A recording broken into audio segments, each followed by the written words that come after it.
Pernah gak sih ketika kamu lagi pusing mikirin token listrik di rumah udah bunyi, terus tiba-tiba konten influencer saham lewat.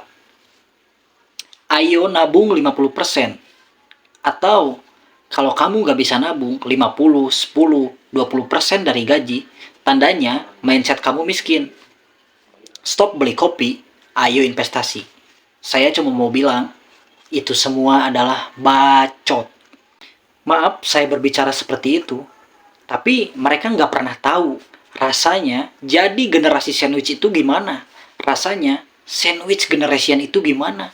Mereka nggak akan pernah tahu ketika gaji baru masuk 5 menit aja udah ludes. Udah ludes pakai bayar hutang orang tua, belum lagi bayar SPP adik sekolah, belum lagi buat makan sendiri. Hari ini gua bakalan ngomongin caranya bertahan dan tetap waras ketika kita menggendong dua generasi sekaligus sendirian. Masalah utama generasi sandwich itu bukan ketika kita beli kopi latte atau bahkan langganan Netflix setiap bulannya. Tapi masalah utamanya ada pada matematika dasar. Coba kita hitung. Semisal gaji UMR Jakarta itu 5 juta.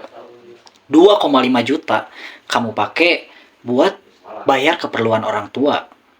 1 jutanya kamu pakai buat bayar listrik. Lalu 1 jutanya lagi kamu pakai buat uang jajan atau bahkan bayar SPP adik sekolah. Sisa 500 ribu.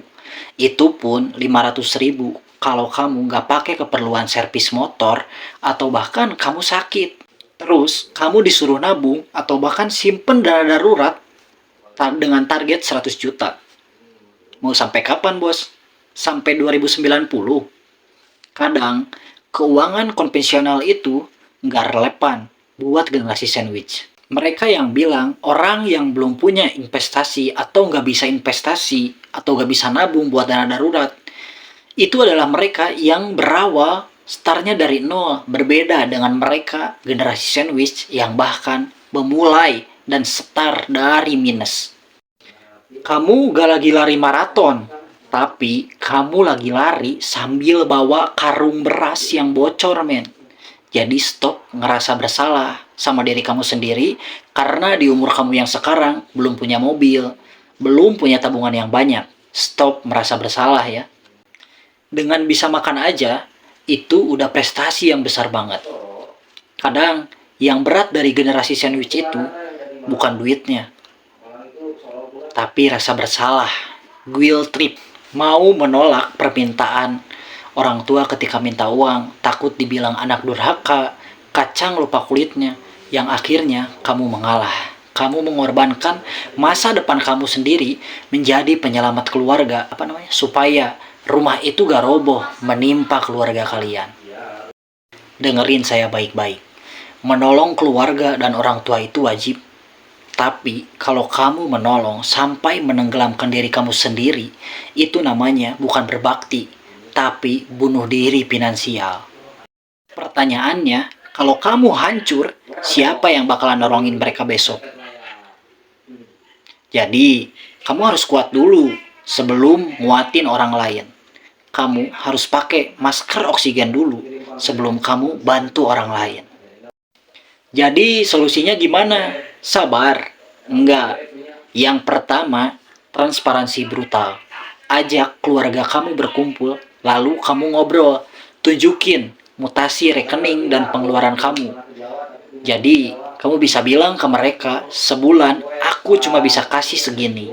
Stop pura-pura kuat atau pura-pura kaya. Padahal kamu itu gak sanggup.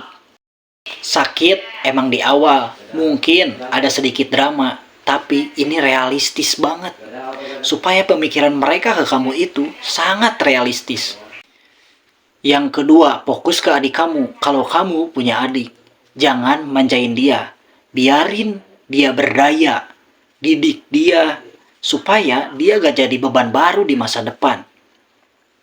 Supaya rantai kemiskinan itu putus di kamu. Jangan biarkan anak-anak kamu nantinya ngerasain apa yang kamu rasain. Yang ketiga, cari income tambahan. Kamu gak bakalan jadi kaya cuma karena hemat dari duit receh.